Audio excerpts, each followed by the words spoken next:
اور معید پیرزادہ نے. اور یہ جو خطاب ہے جس کا عکس آپ اس وقت اپنی اسکرین پر دیکھ سکتے ہیں، ان دونوں شخصیات نے اپنے اپنے خطابوں کے اندر پاکستان کی جو ملٹری اسٹیبلشمنٹ ہے اس کو شدید ترین تنقید کا نشانہ بنایا. اور معید پیرزادہ نے تو ہر حد کو ہی کراس کر دیا، کیونکہ اس تقریر کے اندر معید پیرزادہ نے نہ صرف پاکستانی فوج پر تنقید کی بلکہ پاکستانی فوج کے سپہ سالار یعنی chief of army staff general Asim Munir پر بھی تنقید کی. انہوں نے اس بات کا ذکر کیا کہ army chief general Asim Munir اپنے عہدے پر فائز ہونے کے اہل نہیں تھے اور وہ ریٹائر ہو چکے تھے، اور ریٹائرمنٹ کے بعد ان کو اس پاکستانی فوج کا جو سپہ سالار ہے وہ بنایا گیا، جو اپنے اندر ہی بہت زیادہ سنگین الزام ہے. کیونکہ جس وقت اس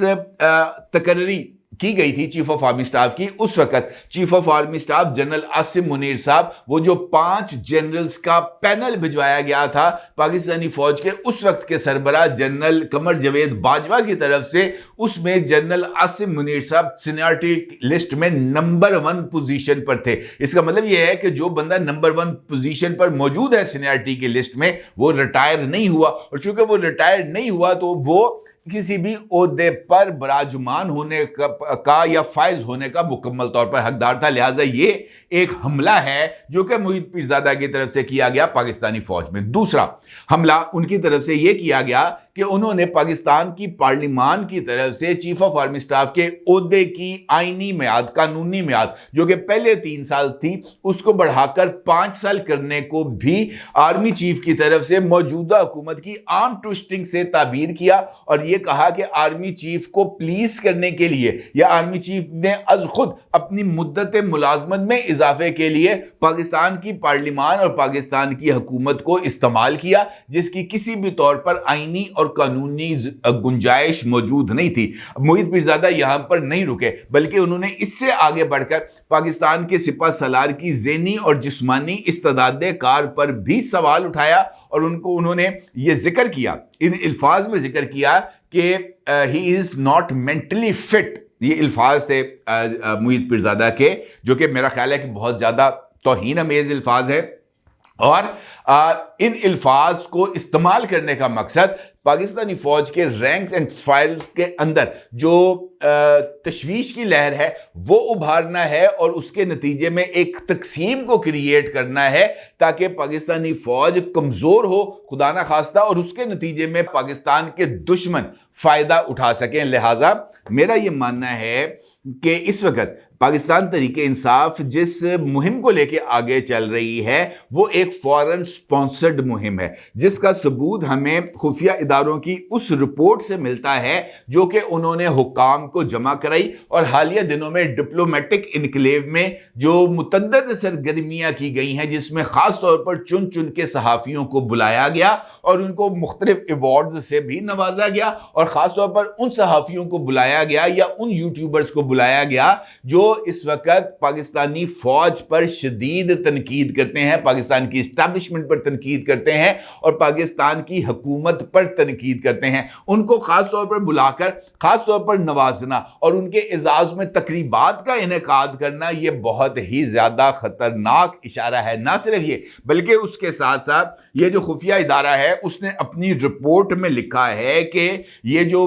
ان 2 سفارت خانوں میں نہ صرف بہت زیادہ ہلچل پائی جا رہی ہے بلکہ خاص طور پر مختلف سیاستدانوں اور ایک خاص مکتبہ فکر سے تعلق رکھنے والے لوگوں کو یہاں پر مدعو کیا جا رہا ہے، مختلف ہیلے بہانوں سے مدعو کیا جا رہا ہے، اور اس کے ساتھ ساتھ مختلف اعلیٰ عہدیداروں کے ساتھ بھی میل ملاقاتیں جاری ہیں. اور اس کی بیس کے اوپر یہ جو اس وقت انٹرنیشنل لیول کے اوپر جو پاکستان تحریک انصاف کا کھیل کھیلا جا رہا ہے، اگر آپ اس رپورٹ کی روشنی میں اس کو دیکھیں گے تو ہمیں یہ ڈاٹس کنیکٹ ہوتے ہوئے بھی نظر آ رہے ہیں، اور یہ اس بات کی طرف واضح طور پر اشارہ ہے کہ ریاست پاکستان اور پاکستان کی فوج کو کمزور کرنے کے لیے ایک سوچے سمجھے منصوبے کے تحت یہ سارے کے سارے جو ڈرامہ ہے اس کو سٹیج کیا جا رہا ہے تاکہ کسی بھی موقع پر وہ یہ تمام کے تمام لوگ جو اس وقت اس سارے یہ جو پاکستان تحریک انصاف اور ان کے جو یوٹیوبرز وغیرہ ہیں ان کو سپانسر کر رہے ہیں، ان کو کنٹرول کر رہے ہیں،